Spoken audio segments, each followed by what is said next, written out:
Прежде чем в Греции настали темные века, отважный смертный стал равным светлым богам. И вот Кратос воссел на троне, став новым богом войны. Но во сне он видел свою семью. Семью, убитую им самим. Но длани смерти к нему не простерлись, и вещие сестры не властны над Богом. И день настал, и смертный, легенда Кратос, решил отомстить. First of all, welcome to our 4th annual Halloween costume. Beer drinking and brat eating and fun. It's going to be great. The final chapter. So I think big goals for me are to finish this off in such a grand, epic fashion, something that is truly befitting of what we've done, what we've set up in 1 and 2. War 3 is going to be the conclusion to the story. My hope is to make the best effects I can on the last one. To make a game on the PS3, which means that we have to learn some completely new techniques for writing our game code. It's also a completely new graphics processor, so we have to learn about those graphics techniques and work out how we expose them to the artist in order to make the best possible art and give the game the look that the art team is interested in. We have a similar set of problems working with the designers. People's expectations for games on the PS3 are much higher. They want to see, you know, more enemies and more complicated effects and, you know, more ragdoll physics on the characters and, you know, realistic looking reactions when you hit people. So yeah, there's a tremendous amount of challenge working on the PS3. PlayStation 3, we're able to push a lot more polygons, a lot more texture resolution and detail, so things are hyper realistic. I mean, they're so realistic now that we can actually see pores on skin and hair and eyebrows and nose hairs. You can see everything. We have a lot of work ahead of us. Every character now is like taking 6 weeks, 8 weeks. At least 6 weeks. Yeah, to make one. It's not like before, it's like 5 days we can make one. For me, it's not knowing kind of where the limits are. You can make stuff look so super realistic now, and that takes a lot of time. Whereas before, we really had defined limits. Yeah, it's exponentially more complex. And the other big thing is, this is going to be our first PlayStation 3 game, and we're expected to be able to beat games that some studios have released 2, 3, even 4. Gamers are expecting us to have better technology, better art, better visuals, better gameplay. Across the board, they expect it to be better. And that's pretty intimidating in itself. We're going crazy with the detail. When it's done, I think it's going to look incredible. You're going to see Kratos do a lot more subtle movement, more facial animation, things that the human eye just, usually takes for granted, but now we can include all those things. The things that we can actually accomplish are starting to now really become things that are only limited by our imagination. With the new hardware and the new system, we're able to kind of start pushing the player experience and creating like a much more kind of cohesive world. And like, the Titan before used to be in a cinematic and now you're actually like running on the damn thing. So it's like, whoa, we're getting there. Titans, we've never done anything like that. They're pretty crazy. It's insane. The fact that you're going to be able to run around this like moving character, and it's basically a moving level, it's pretty insane. We're over here at Leo's desk, and we just, you want to say hi, Leo?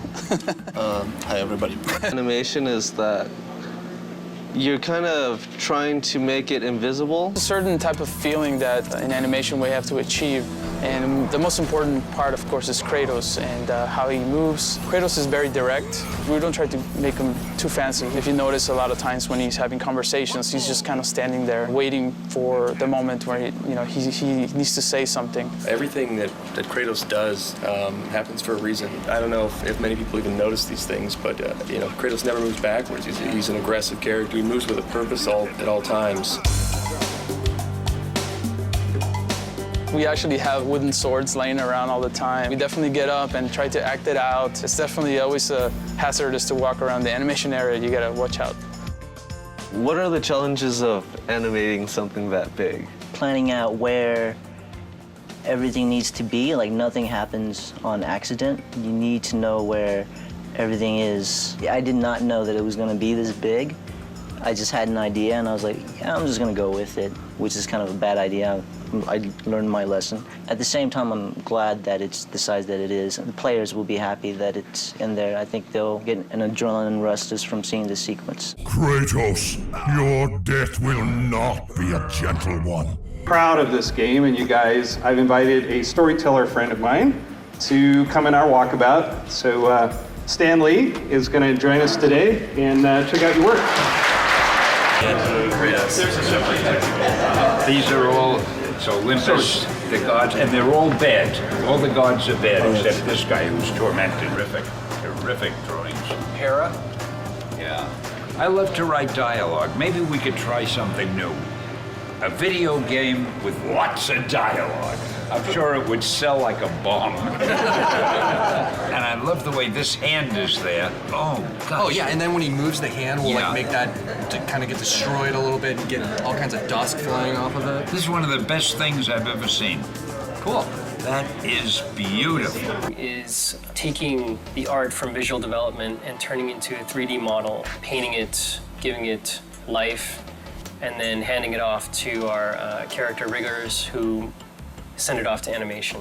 So we actually create the object itself. I was looking forward to doing this nasty stuff like this, because before this I'd been doing more technical stuff, more like realistic humans. Doing realism is fun to a certain extent.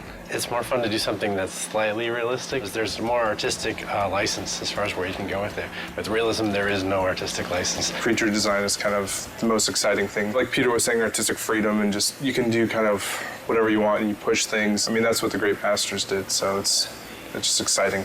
Kind of specularity that we couldn't before, scratches, blood, a real shine and realism that we couldn't deliver on the last project. We are working with a lot more polygons and a lot more textures on our project this time, per object.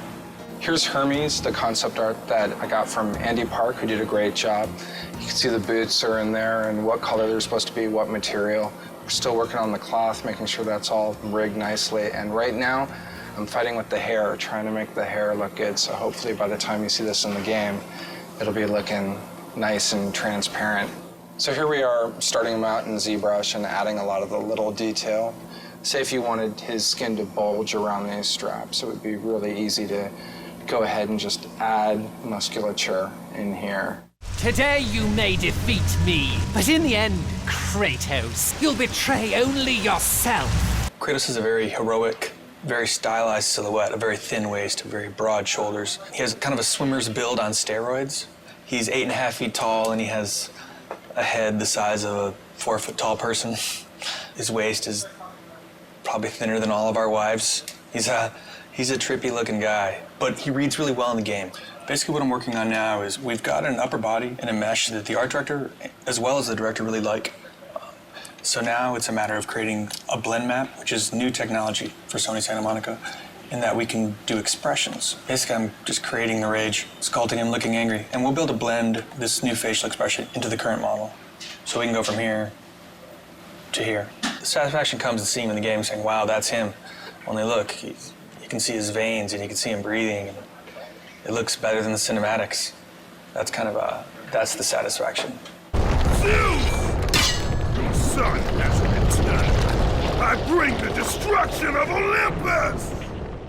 Cadence Crow, in the opening cinematic, flies down and ends up landing on this hapless victim. And as he's eating the guy, he rips the eyeball out of the socket.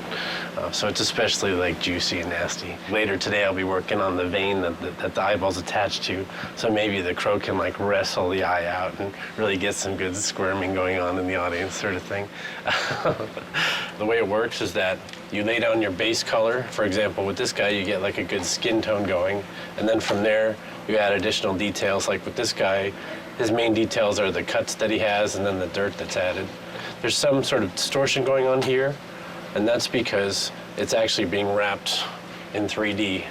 So you can sort of feel where the chin line is just because of how these are bending.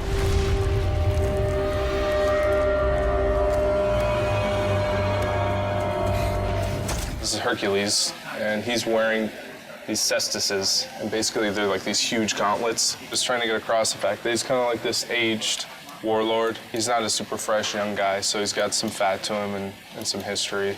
He's basically Kratos' brother, so a lot of the visual elements that he has, I think, parallel. My 13th and final labor. Soon I will become the god of war and claim the throne for myself. The layout of cameras for the player's point of view in the game. So, and what we do is we basically control that player's point of view throughout the experience. Cameras start with the design sheet being delivered to us by the level designer. That's the most basic form. We put in all the cameras for the design sheet. Once the cameras are in and it's been play tested and it proves that this is a good concept and we go forward with it, it gets sent off to the art department. That's where they'll take it and they'll spend, months sometimes making these areas look really epic, and then they'll get finished with it and then they'll hand it back to us. And a lot of times it's a little bit different, so we'll have to adjust some cameras. So once the art comes back in and someone's spent a year building that level, they can be very touchy if they spent a year styling in this formation and my camera just goes right past it.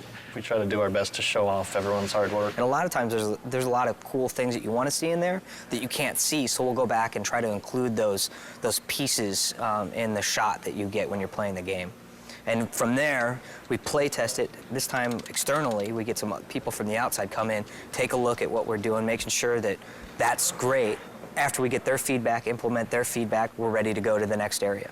Anything we can do to make the cameras feel cinematic. And they serve as a guide for the player, too, to lead them in the direction that they need to go as well. Yeah, whether they know it or not. Yeah. It's sort of like people who play the God of War franchise, after a while, they get a feel that if the camera's looking this way, that's important. In the very end, it always comes back down to what would the player want to see. Most games in the action genre, the player gets most of the control over the camera. The player has no control over the camera in the God of War series. Fans have been clamoring, and I hear you. We need to look around. We want to look around. It should be understood that there's really no way we could make the levels look this good if the player could look anywhere they wanted. What we're trying to do, though, at this time around, is give you key points where you're in the adventure and you can control the camera. So maybe you're in a crazy puzzle room and you need to be able to kind of look around. So in some of these areas, we can give the player control, but in a limited fashion. I hope the fans will appreciate that we're trying to implement their feedback. These green boxes, these are the camera zones. They determine when Kratos is within one of those boxes, and once he is, the specific camera tied to that box gets activated. This is what a level would look like after we've added our cameras. You've got it panning around, following Kratos. If you were to take that off, it would basically look something like this.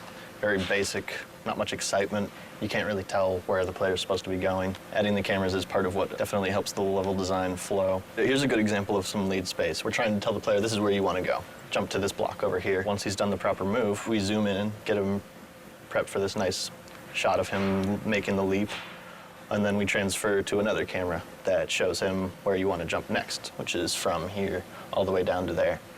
So.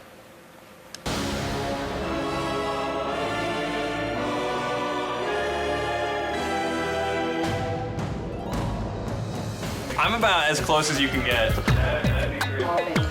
We picked the venue and the location for the spot, and we brought all the media here. We have something like 60 people here from the media. I can't wait for them to see the actual gameplay. These guys are going to be thrilled. Love Kratos.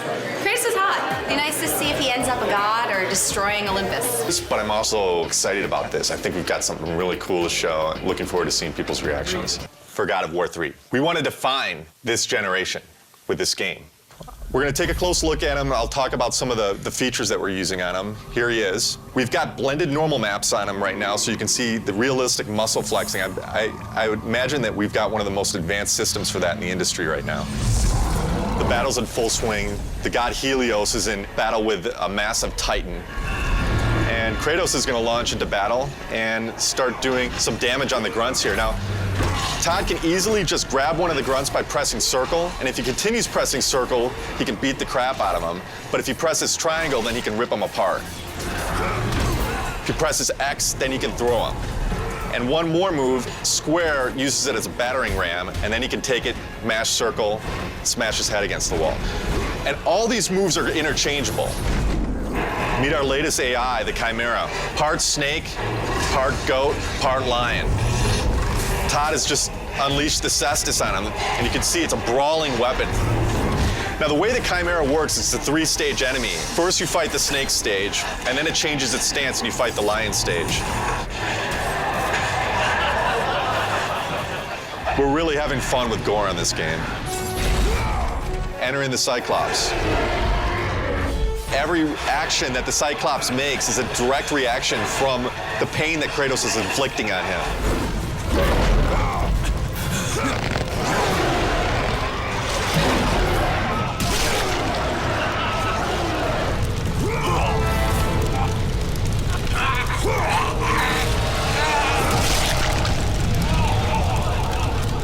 Well, that's our newest upgrade, the Helios Head. It can be used to reveal secrets. Todd has now found the door of Eos. Another thing the Helios Head can be used as is a lantern in darkened areas. This is our newest form of travel in God of War, Icarus Ascension. Todd now has full flight controls over Kratos and basically dodging gameplay.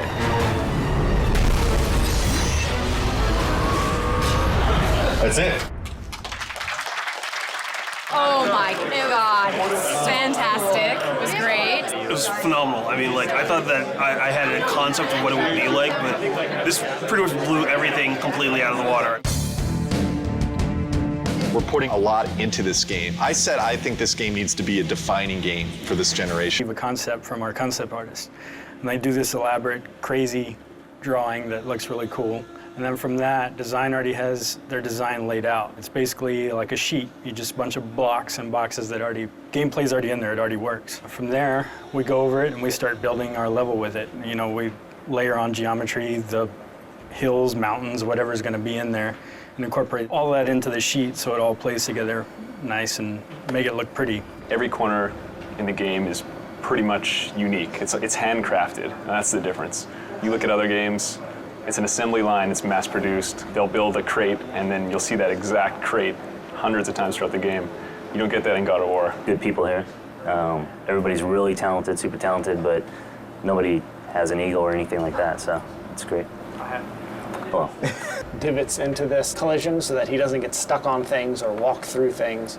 And then here, you can see where he is walking, there is collision. But if you look carefully right now, because the sheet isn't actually finished, his feet move through little places in the ground and things like that. And because like there's wall, we have collision right there, he can't go through this wall, but we don't actually have any collision on this pillar, so he's gonna go weep and walk right through. So eventually that's what we'll have to do, is make sure that all that stuff is in there and that he can't walk through these pillars. And that's what collision is. This is a concept by Cecil Kim, and it's the exterior of the top of Mount Olympus with the Zeus statue there. And that's where you're going to be fighting Zeus. And this is another piece that I asked Cecil to do for me, and it's a top-down of the ground. That's when concept art really comes in handy, because we have to do so much ground that Kratos is transitioning over that it's really nice to get some fresh ideas. And I'll take his drawing here and then start fleshing it out and coming up with crazy marble and gold. And he had this cool feather idea. You get dirt and stuff picking in between the feathers, adding, I guess, an extra layer of filth to the world. You build it clean first, and then I'm going to go in here and destroy it and make it look like a fresh battle has happened in it.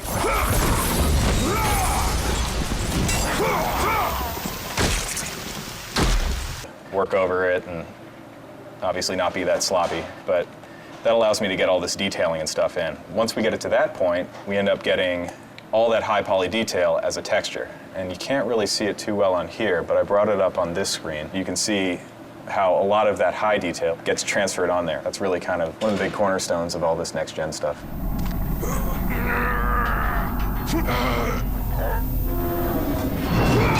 This down here still needs to be done. This is kind of our art sheet version, which kind of block in the basic shapes and spacing and everything. These things we put in our level, they're scale versions of Kratos that we use just to make sure we're keeping our scale correct when we're building the stuff, so details don't get too out of whack.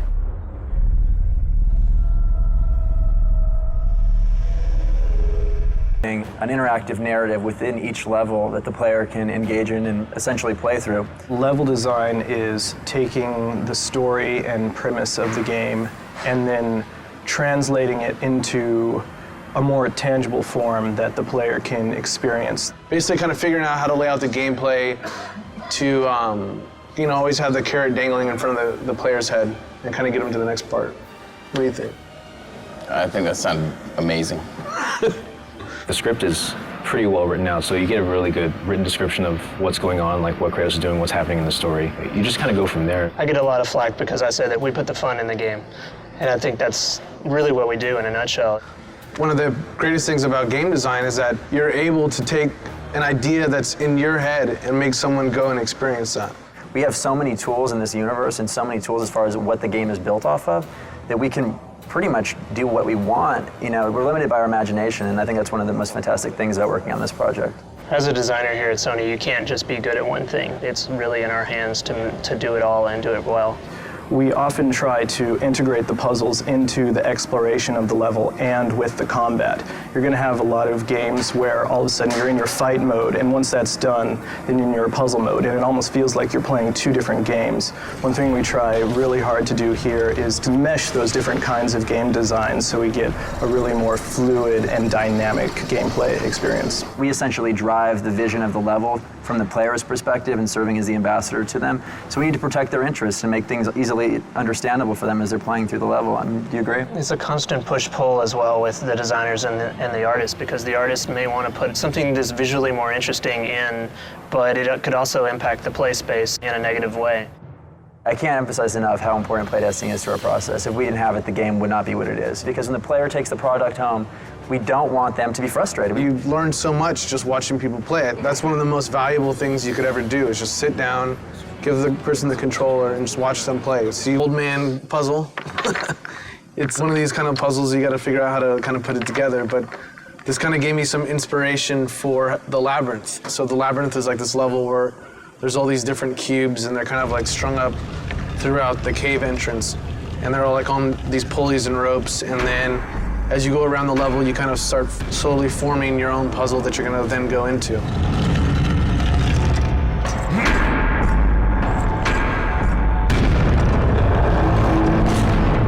We came up with this idea for Gaia coming up to this rotunda where, Zeus and Kratos are kind of having their last epic fight. And the player's thinking, it's, mano a mano, they're just going to be battling, and then Gaia kind of comes into the picture and then ends up actually like physically ripping the whole building up and then like looking at it, and then you guys start fighting inside of it. She comes up and then like rips it off, and then she, comes up and crushes it and takes it apart. At the end, you guys are like fighting inside of her and you end up killing her, and then she kind of blows up and crumbles all over Mount Olympus. For me, it's always like so amazing to be able to imagine this whole kind of crazy scenario, this whole world in your head, and then you're actually able to make it.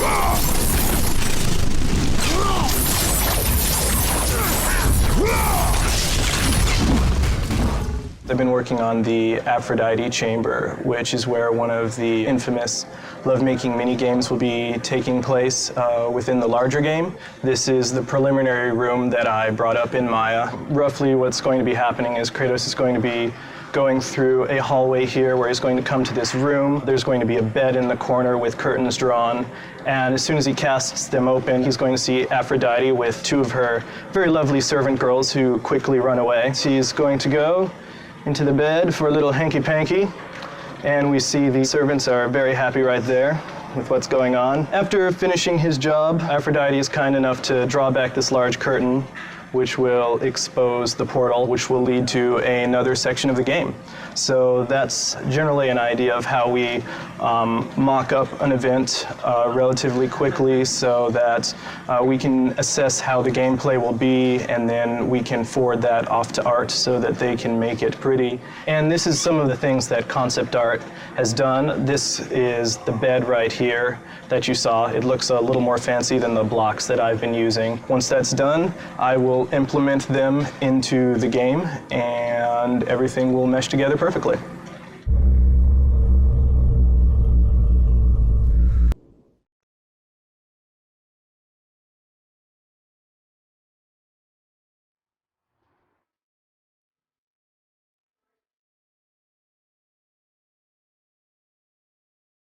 We're in San Diego this week capturing mocap for cinematics. Stigmeti and I came down here about 4 months ago just to tour the facilities. It's really impressive down here, actually. It's a big stage. They do full body mocap. They can do hands and faces down here, and they have a ton of crazy toys. It's amazing that we have this facility that Sony owns that is basically at our disposal, and the teams here are really great. We're suiting up. Getting her suited up for the day, yeah. Velcro custom suit we get made specifically for motion capture. We have some colored panels on there just to accentuate the actors when they're out there, just to make sure that we can see exactly what's going on instead of having an all-black suit with the all-black floor. And this is the Gumby suit. Ready to mocap. Mocap is basically markers in space that are seen by cameras. They're calibrated to be able to be triangulated into a certain point in space. It really serves as kind of a basis for us to layer animation on top of. Got a little coffee. My shades on. This is how we do LA mocap. Body twist, ankle and knee. This is called the ROM, or the range of motion, where we show all of our flexibility and bendability of our body so that the computer can track our markers. Gaia and Titans are going to be climbing up Mount Olympus, so this is our Mount Olympus right there. Don't try this at home, kids. As much as I've directed before was with my little sister and my little brother when we were kids and our parents had the video camera. But it's fun. I think if you know what to do and you can communicate with people honestly and you know what you want, they love it, and people are having fun if you are. Ariel, we're going to do the following now? We're not necessarily as concerned with perfection in really subtle movements because we know that that subtle animation is going to be done by the animators in-house. As long as we can see the character there, then we're getting what we want. This is the real-time feed of the actual character of the motion capture being done. So you're actually seeing like a stick figure, but it's actually a skeletal figure of Richard, the actor, being out there. We don't see your feet in that shot, so it doesn't really matter where they are. And break your symmetry if you can, so both arms aren't exactly the same. Rolling.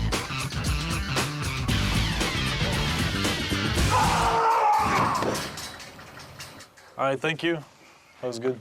Yeah, what you're actually seeing here is the mocap actor actually driving the Gaia character in real time. So, Tear it down? It's definitely amazing technology. Take two, ready.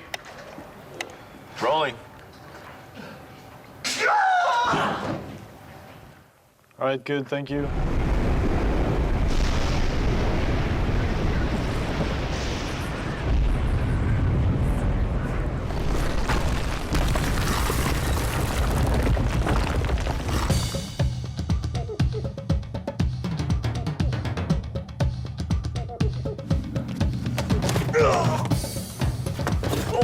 Eddie is doing well. He's been a great director. Definitely knows the shot he wants, and he gets it. We sit at a desk all day, and I also like to move around. I think as a director, you should be able, to a certain degree, to do what your actors are doing. So you know what you're asking of them. You can show them if you have to. And, I don't know, you get closer to their performance.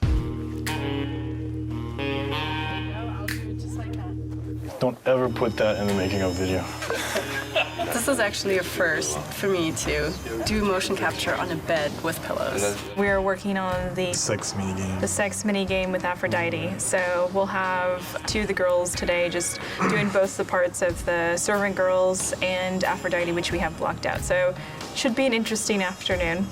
If we have time tomorrow afternoon, maybe we'll put Mehdi in a suit because there are some things I'm sure. If I'm gonna do that, I'd rather do it now to do the sex minigame with Ava and Michelle. Well, I'm not directing it if you get in a suit, that's all I gotta say. I'll direct from the bed. Yeah. I'll be Aphrodite, I'll be like, you touch me here, you put your leg there, yes. Let's do take 55. Ava? All right, let's do take one. And rolling. Kratos, it's been far too long. Even though you are no longer the god of war, you can still share my bed. Come, Kratos. Let us forget all about Zeus for a while. You know I cannot. Ah, is that what has you all worked up? You are trying to figure out best pleasure. That was great. Cut. Ah, Is that what has you all worked up? You are trying to figure out that bridge contraption out there. You men and your toys. Exactly. That's good. I think for casting for this, Mehdi found people who were good with their body in terms of motion. We picked actors that had to be comfortable with a little bit of stunt work and a little bit of naughty work.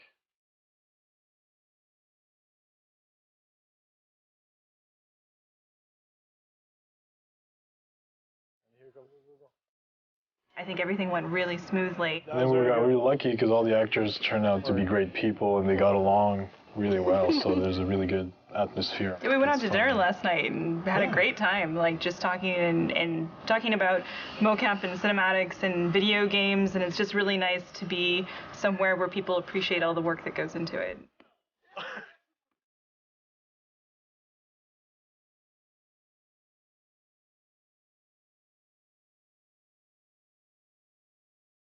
Production plan is pretty extensive. Today we're working at Skywalker Sound in Marin County. We're working with the San Francisco-based musicians from the San Francisco Symphony, the San Francisco Opera, who are phenomenal.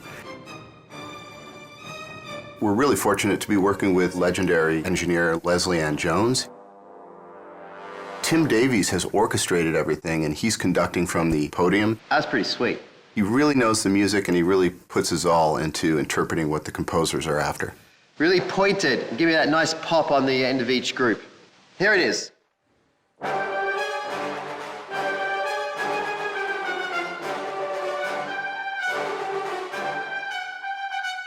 Beautiful, thank you. The music originally comes in from the composer in what we call a mock-up, which is basically he's using his synthesizers and samplers and, you know, we call them fake strings, fake brass, fake choir, to assemble the composition. And then once it's approved, it comes to me to translate that and put it on paper for the orchestra. It's damn expensive to have an orchestra sitting there, so my job is to make sure that everything's spotless on the page in their language. When dealing with an orchestra as a conductor, I think 75% of it is your rapport and how you can interact with the musicians, getting them to do what you want in a highly stressful situation, making it lighthearted enough that no one freaks out, but you got to keep it moving. Give me everything you've got on those crescendos at the end of each phrase. Here it is. They're a pack, and they need a leader, and they're all brilliant musicians, but there's something about when you put an orchestra together, they need that focal point, that one person that they follow. These are pretty nasty swells where you got the flutters and everything. Feel free, if it's going to be smoother, to hit the note and then start the flutter later. Okay, here we go.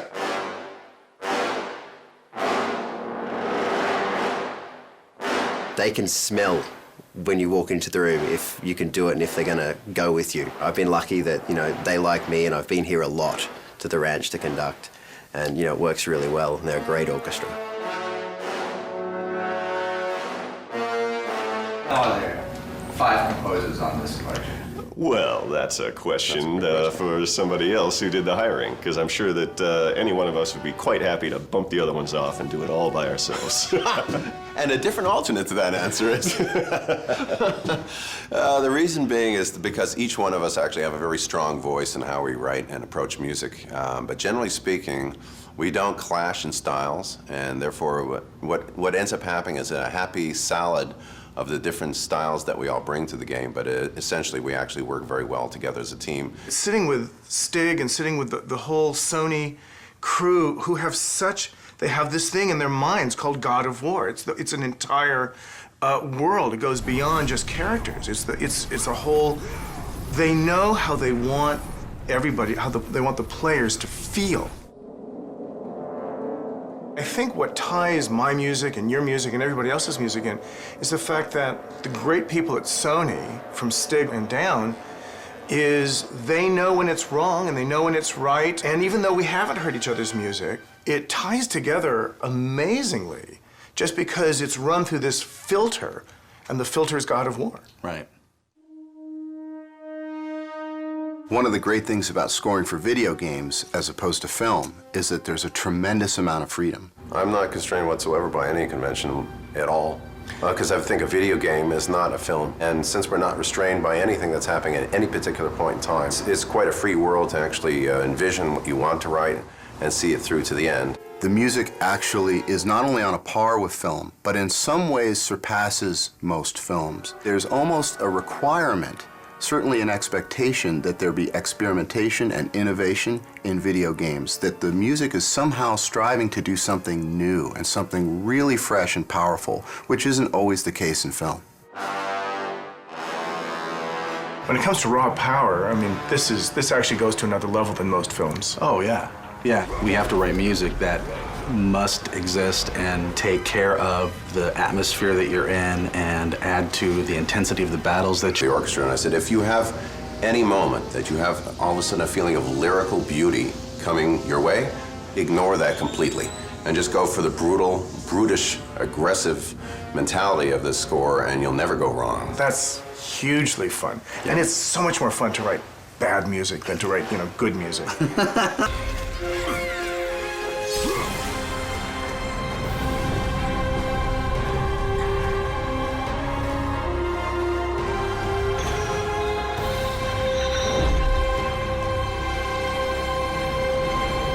That's one of the best things about games. Right from the beginning, it's just a creative process. Yeah, it's fun. What happened to the original concept art for Poseidon? No, the concept art for a Titan, a water Titan. Can we bring it up on here? Yeah, that's fucking sweet.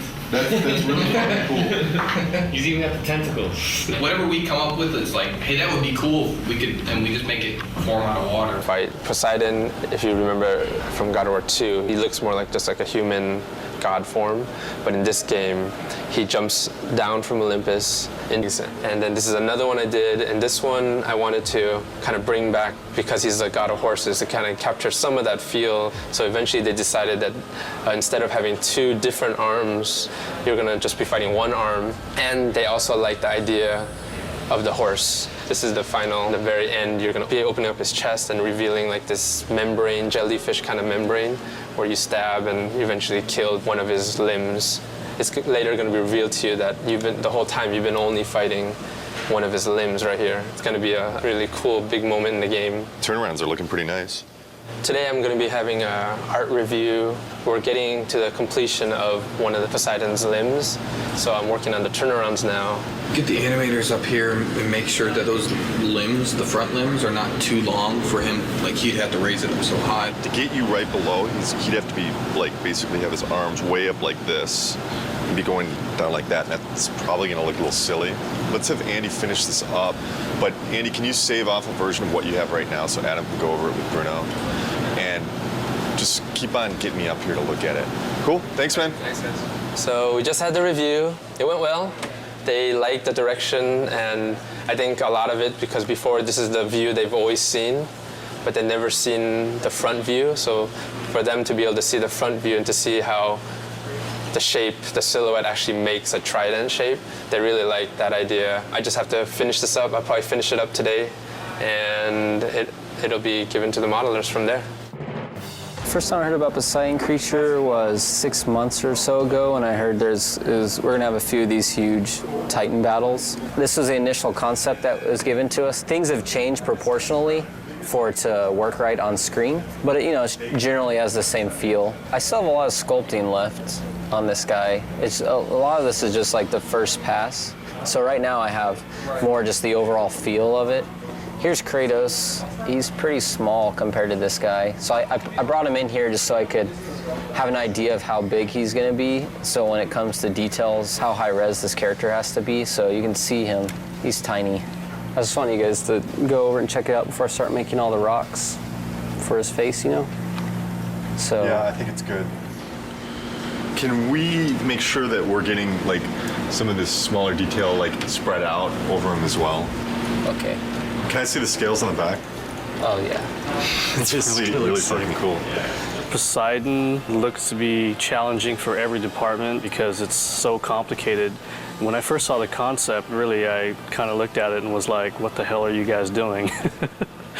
But that's pretty much what I say every time I see one of these crazy concepts anyway. You just go to your desk and beat your head against the table and figure out how the hell you're going to pull it off. Poseidon definitely falls into that class of one of those kind of surprises that I know is coming down the pipe. A lot of water and that's kind of one of my worries because making good water is hard. We have to start off God of War 3 with a bang, and that's Poseidon.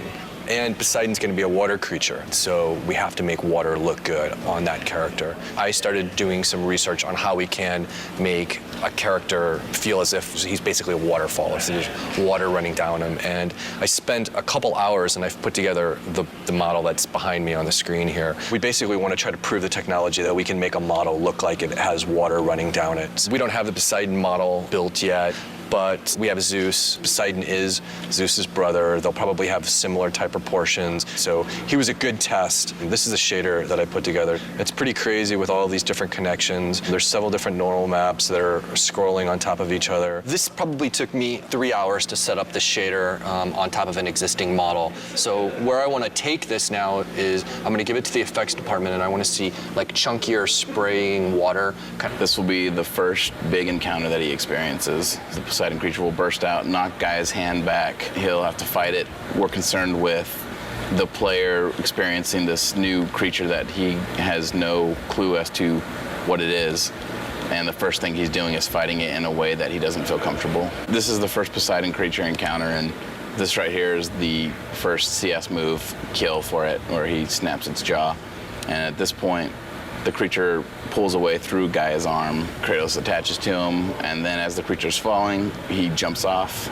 He'll transit. 5 minutes to starting the game. This is essentially a rough version of the model. It's a pretty good start. It's got all the features like this stretchy tail, which is pretty cool. Even has stretchy neck, which lets me do some crazy stuff with it. Since this creature is supposed to be made essentially out of water, he needs to be fluid and flexible. Then he's got this trident section back here. He uses that to maybe discharge lightning at the player or, you know, do something very Poseidon-esque. This is the scene with Gaia and the tentacle creature and Kratos. And you may ask, where is Kratos? Well, he's in here somewhere. He's this little tiny dude right here. There's Kratos. I see him. So you can imagine trying to get the camera in here in the right place is kind of a challenging task. Plus, the floor is Gaia, and Gaia's moving around, so adds a lot of complexity just to the elements of trying to get everybody lined up. You encounter this beast multiple times, so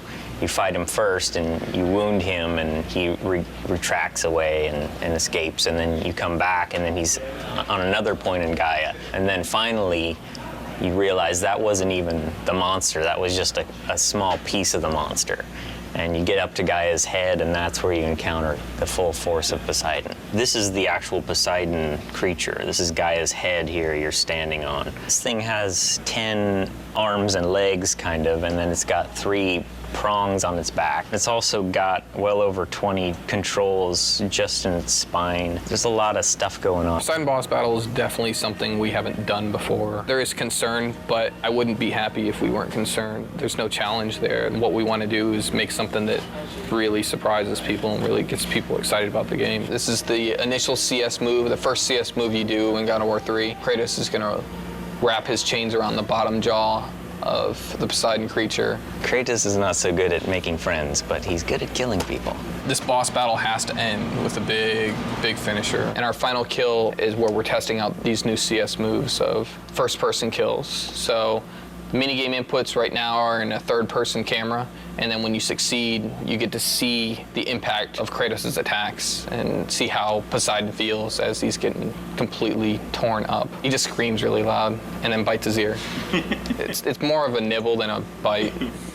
So last time we checked him out, it was just the grayscale high-res ZBrush version, and I believe the low poly version as well. So since then, we've messed with water technology stuff, trying to make it look more like water's flowing through him. Help from like our art director, Ken, and other people trying to make the water look good. Generally though, water's pretty hard to do. It's just a combination of normal maps that scroll, like we take UVs and have them scroll, as well as When we first saw Poseidon, we were visiting the studio in Santa Monica and working with Stig, and it just blew us away that the whole screen was filled with this boss. I don't think there's ever been a boss as big as this boss. We're actually right in the midst of scoring it with Mike Regan, and it's going to be huge. We're going to pull out all the stops, 20 brass players, 53 string players, massive amounts of percussion. So we're really going to try to create a kind of a cinematic unfolding experience for that whole first gigantic boss fight. I hope that they're just blown away by just something they'd never seen before in a game, and to me, that's my ultimate goal when I'm making games, is like hopefully to make something that people haven't experienced, and that makes your game really stick out. The moment that I really got to play through that Poseidon level at the beginning of the game, and you remember how excited I was, like really kind of like when we first got the assets together and like we could sit down and play the things. And you could see, like, with the polish and everything, how amazing it was going to be. And that's it for me right there. You have disrespected the gods for the last time, Kratos. What we do is we play through the game all day and find out the bugs that are going in the game and report them to all the different various production leads and creative leads around the office and make sure that everything gets fixed and there's not any big issues with the game when it ships. It's our responsibility to make sure the game is appropriately awesome and epic. If there is a big problem area, well, one of us will just like play that area all day long, every day, do everything you can imagine that could break the game, kind of get in the mind of what people playing for the first time, because we play it every single day. Try to do everything possible in that area with every item, every spell, and make sure it's all working and none of that's crashing the game. So this is the kind of stuff we test on before art even gets in. As you see, it's just kind of like some sheets, some blocks. You don't really see a lot. It's a pretty basic level. So you might see a level go from something like this, when it actually gets its art in, it looks a lot different. The spikes look a lot better, the walls have much more designs, you have the wood in the background, and it goes from designer sheet to something more pretty like this. And this tells you what level we're currently in. The red one is the one you're in, the blue one is the one that you're going to, the one that's loading in, and the white one is the one that you came from. It's very easy when you're writing up a bug to tell them which area it's happening in. These say any AI that are loaded in, so if any of those are loading in and out, we can tell which one's causing problems or causing the game to crash. Over here you have your coordinates, which is just where you are on XYZ axis. It's useful for the artists because they can just type it in, and if we say there's no collision, there's a tree that Kratos is walking through. They don't really play the game very much, the artists, because they're constantly doing art. Down here it's basically just frame rate, which is useful when we got one into the E3 demo. We use that a lot, and going to the final build, we'll be going through and documenting the frame rate everywhere and making sure everything is up to the right level of frame rate. We can see what areas are causing the frame rate to dip that we need to have code or anybody else go through and see if they can optimize that area. So I've just submitted the bug, and now I'm going to try to see if I can take a video of it actually happening to reproduce it. The bug is that sometimes Kratos just won't grab onto the ledge when he does the jump. And the bugs are assigned to different priorities, and certain ones we refer to as progression stoppers, which means that if a player were to run into this bug playing through the game, they would be unable to continue. And we categorize that as an A bug. It's the absolute highest priority. So I have to make very sure that the designer gets this particular bug so that they're able to fix it, because it's very, very serious. We could get as many as 100 to 200 bugs per day during certain phases of production. This is the opening level. This is when Gaia is climbing up Mount Olympus and you're on the back of Gaia. Art was just added to this level, so you would try to run along different areas, make sure Kratos can't pass through the world, like right here. So in this case, I would go in and give the artist the coordinates to this certain location where Kratos is inside the rock, and that artist would make a collision pass, fixing that collision so I couldn't fall through it. I'm loading the test level to test the Wraith. It's basically this enemy that burrows underground. And the only way you can actually attack him is to use the L1 and circle move, which is your grapple. When he's under the ground, I'm supposed to be able to grab him out and slam him on the concrete. But that's not working right now, so that's when I would open up my Test Track Pro and write up a bug report.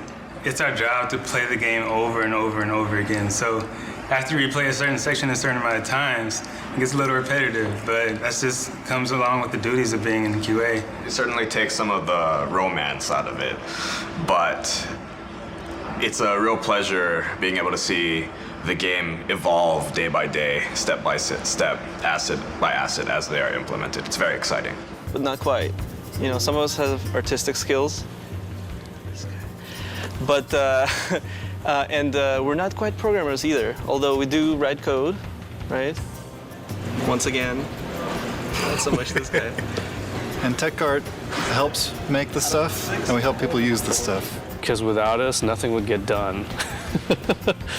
There's a huge gap between the engineering guys or the coders and just regular artists. So we kind of bridge that gap. Artists don't understand binary.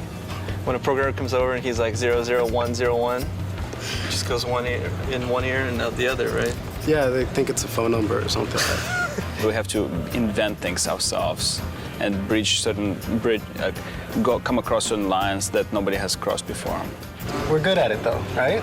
Right here. We're pretty good at it. Yeah. We've done so many crazy stuff in the past that there's nothing that surprises us anymore. The artists were having trouble just building things. And their levels, the environment guys just built huge, gigantic levels. Bigger than this guy. Yes. And the levels themselves, they just get really big, and they'd only be working on a small section of it, just a little portion. And I wrote a tool that lets them pick which parts they want to use and export just that as a level. And to get that, they just came to me with a problem.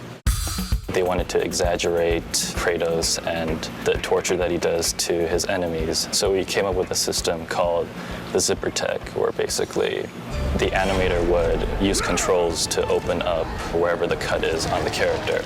The character artists would model out wherever the cut will take place, and we'll put the rig on top of that.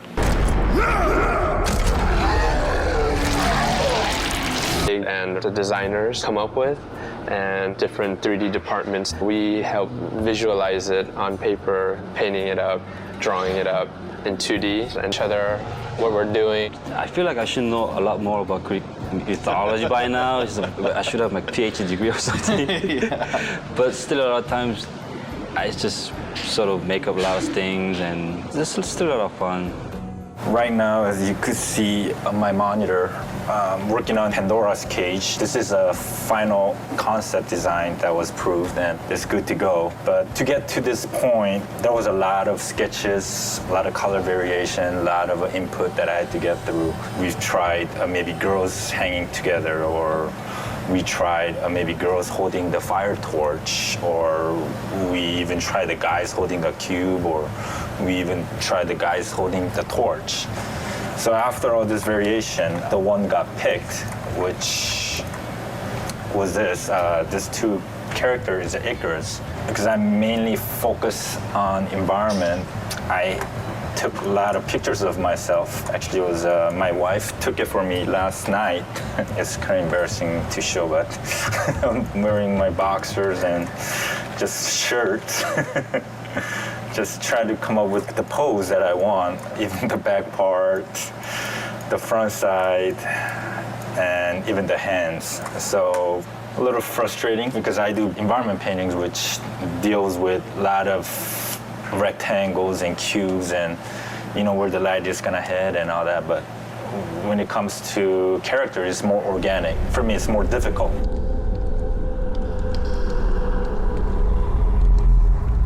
Is Palace for the Gods. These are the basic thumbnails I showed to director. Then from here, we start to bring in all these location elements where each portion of the buildings are representing different levels. It's not just figuring out the entire look of the place. I also have to figure out how each sections are connected. The actual elevation of the location and how it's connected has to be pretty accurate. Every time I do a second pass on the concept, it raises so many questions again. Feedbacks means change, and after that it raises different questions, and another meeting, and feedback again, and changes. So it started with very ambitious and very inspired task, and then slowly became a big headache. But the funny thing is, you never get to see this scale in actual game, because actual gameplay only takes place in this top section here. like you see it is entire concepts being drawn up from the entire mountain towards the balcony area where the most gameplays take place.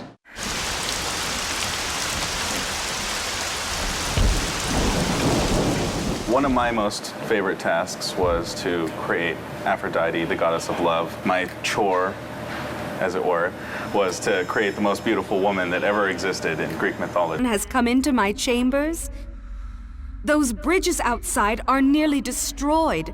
Zeus refuses to have that stupid mortal. Session for God of War that we're starting today is the culmination of a lot of preparation. This is definitely the most complicated session I've ever put together. I'm gonna go get a sweatshirt. We should go in the other room while we can, huh?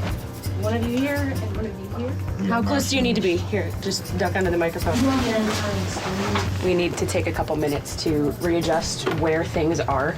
I'm a little nervous about this session, just the number of variables. We've got a lot going on. 2 actors at a time. We've got a lot of people going to be at the session. We've got facial capture, we've got teleprompters, we've got all kinds of stuff. It's a new studio. There's room for error, but I like to think that I've nailed everything down before we got there. But I'm definitely, my breath's coming a little shorter today than it normally does. We are moments away. What was it, Kratos? All I remember is what I have lost. That is why you should give me the power. I understand its true meaning. And my character, I like to think of her as she thinks she's doing something good, but in reality, she's trying to take over the world. Kratos, she is the key to our revenge. I trust you to do the right thing, Kratos. You shouldn't. Kratos, I found out, is a piece of me that I kind of didn't know existed. It's kind of a dark side that it really is fun getting a chance to explore. I delivered your revenge on Zeus. My vengeance ends now. I owe you nothing!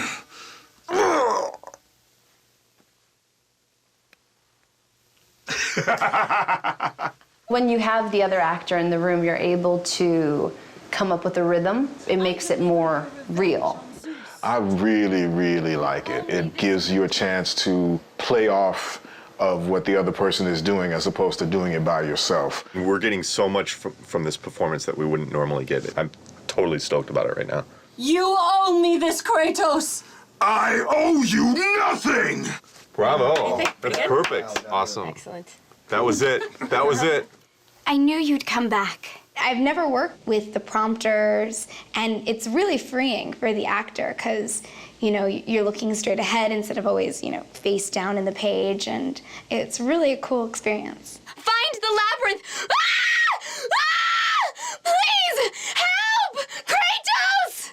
One of my favorite things to do is scream. I really, I don't know why. Maybe, no, I don't know why. I saw Zeus torture my father. I just try really a simple approach to it. It's bringing those words into your character and actually thinking a thought before it. It makes it more real. They called me a monster. Beautiful. Natalie was new. We had never worked with her before. She was an ace. She totally knocked it out of the park.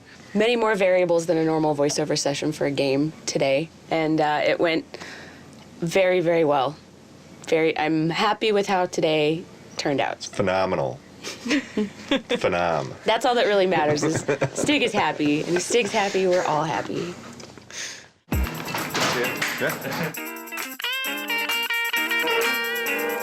Who is Hercules? Well, it was me for 7 years on TV, so this is a whole different look. I didn't quite have that look.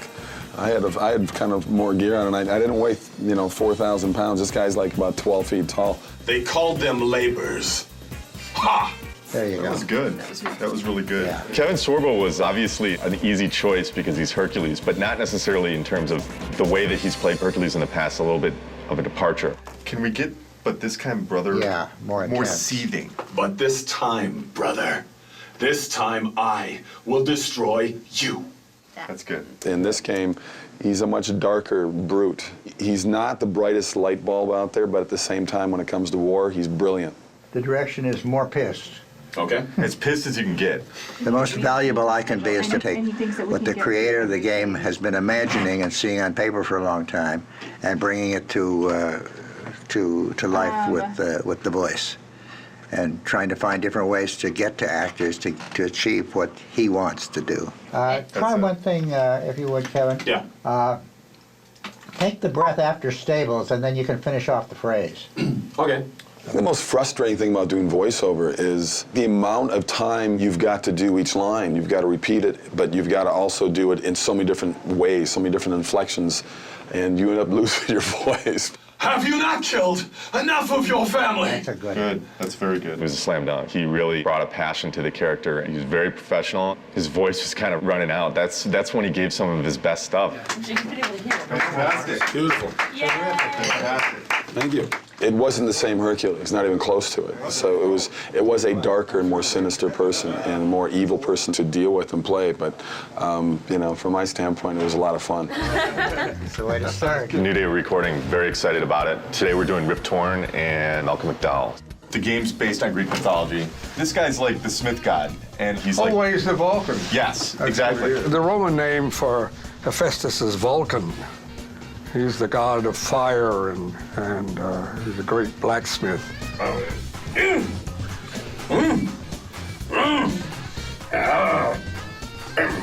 The greatest thing you have on stage is the other actor. I don't get extra pay for this. Thank you. They are entertainment, and they are movies, and you can get involved in it. It kind of gives you a semblance of what live theater used to be when you had audience participation. Yeah, I kind of look like that. Ghost of Sparta. It is you. Well, well, well. I thought Zeus would have killed you by now.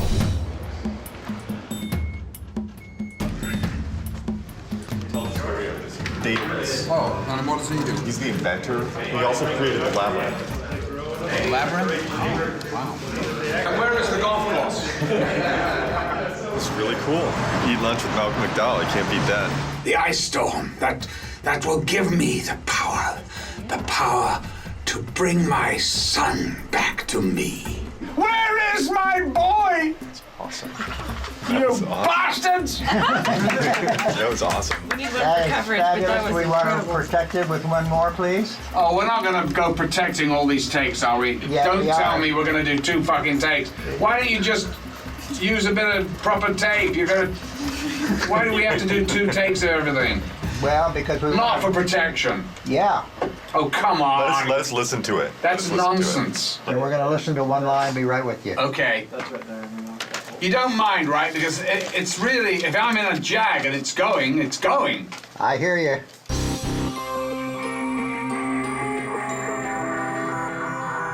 Could we do the line to escape it, please, Yes. one more time? Tell me what you need. The word catalyst had a little bit of a squirtle to it. Okay? Okay? When you're ready? Okay. To escape it, we must assemble it. Actors are so varied and so different in the way they work, and to find what that key in there is and unlock that door with them and then be able to play is really a challenge and a kick at the same time.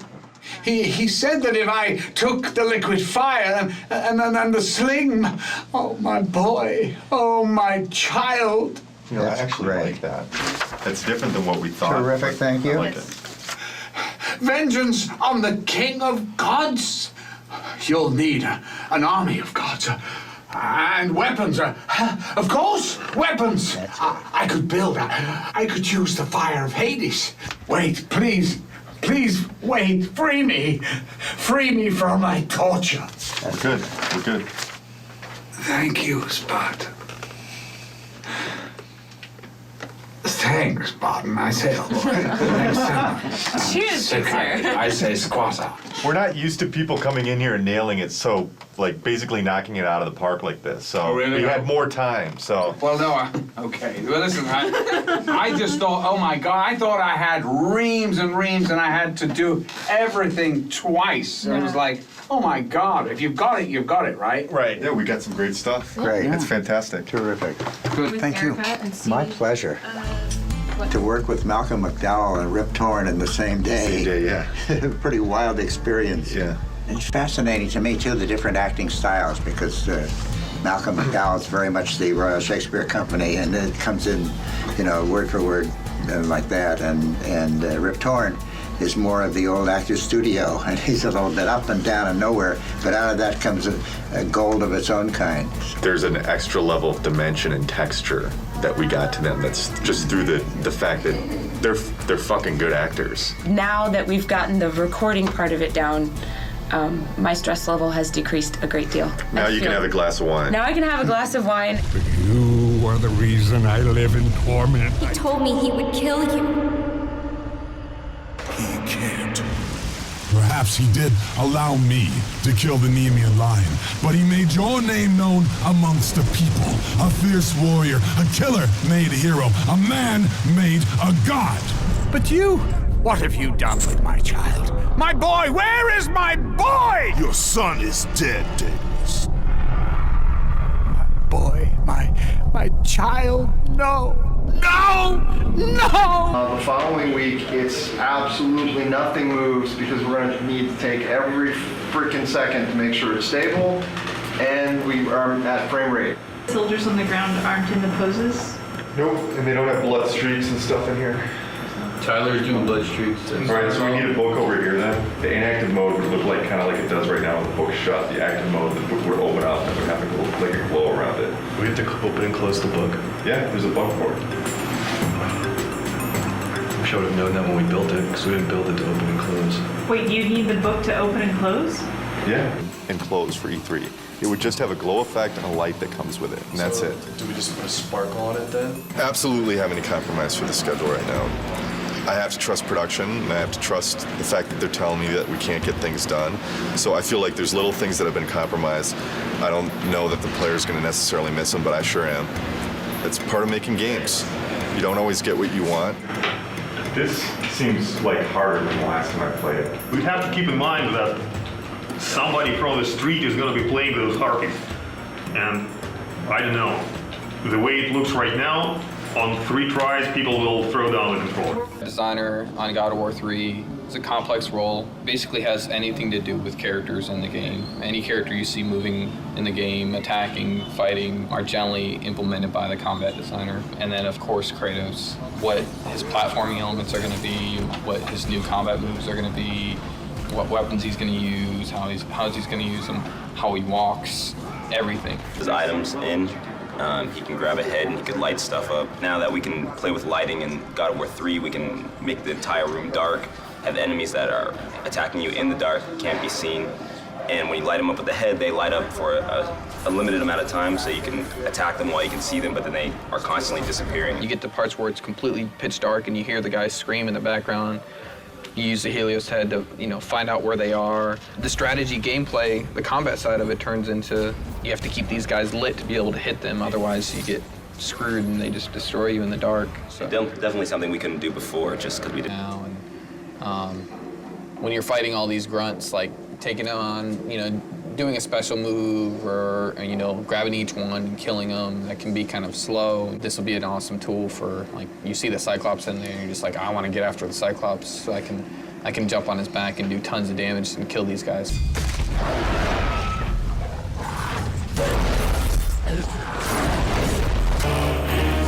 This is the biggest E3 we'll ever have. Everybody wants to still see if Santa Monica still has it.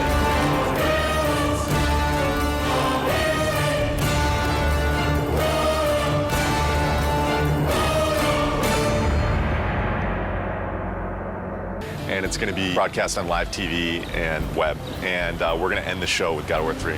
Anytime that you go first or last, if you open the show or close the show, it's an honor. I guess we're happy that Sony seems so committed to our game. It's nice that all of our hard work over the last 7 years, really, because that's how long we've been working on the God of War series in total, is really getting the reception that it seems to be getting. The stage to show you the first few minutes of the jaw-dropping God of War 3.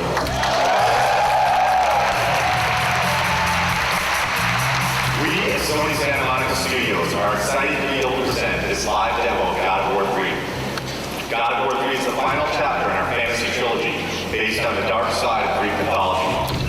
Now our design director, Todd Pappy, will take point on the controls, and we'll get into our demo.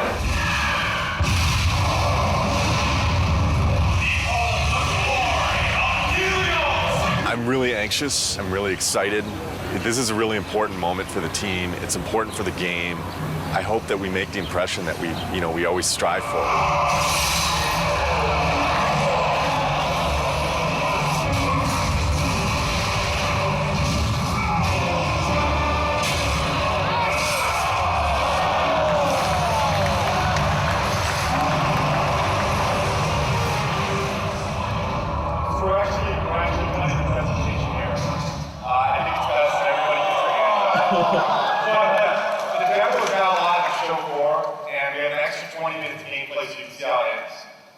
God of War 3 is due for release March 2010. Thank you. One line.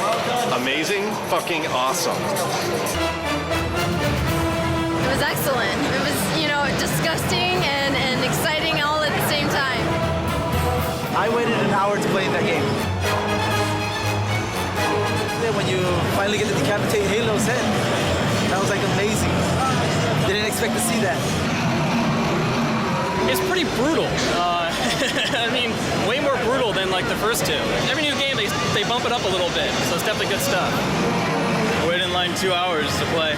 What can I say? It's God of War with unforgiving amounts of violence, great gameplay, kind of thing that, you just spend all day playing, not call your girlfriend, whatever, who cares, right?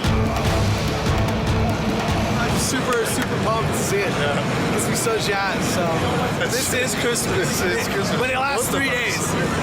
We can't believe it's back. It's like awesome. Really good. I'm so fucking happy that E3's back. I mean, it means so much for the industry. Seeing people's faces when they play, we just ship it out to the store, so the team really doesn't see, people's reactions and just even the oohs and ahs at the press event. It makes it all worth it. Just seeing like the people's faces. I mean, that's why I make the thing. I want to take people to that next level. I think this is what excites the team the most when they get to see people's reactions. We work our asses off before this to just get the demo to be as polished as possible, and we're trying to represent almost a finished product when we're not done with the game yet.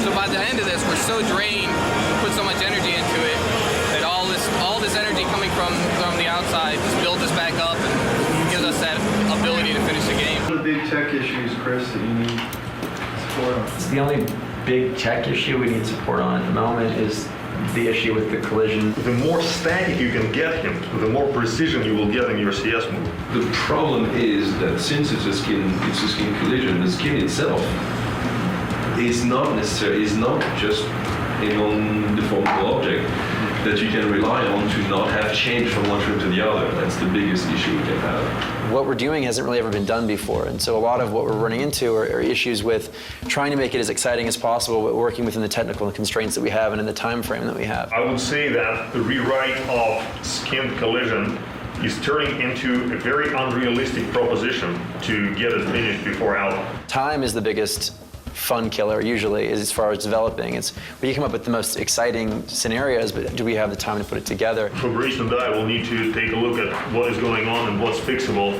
and what is not and what we will have to design around. And we're always tweaking it and modifying it, but I really like working on the story. Kratos is going to have this emotional struggle inside of his head. And, really the object of this game is he has to realize that he has hope inside of him, the power of hope. And that's what he originally got when he opened up Pandora's box. He didn't get the evil things, he got the good things. And I think it's going to be really, really fitting end to the choice. We'll be blown away. We're still getting surprised as far as how good things look. The game's awesome. It's going to be good. Working with Kratos almost 7 years. I've learned a lot. He's taught me a lot. We've had some good times, but it's time for him to go to bed for a little while.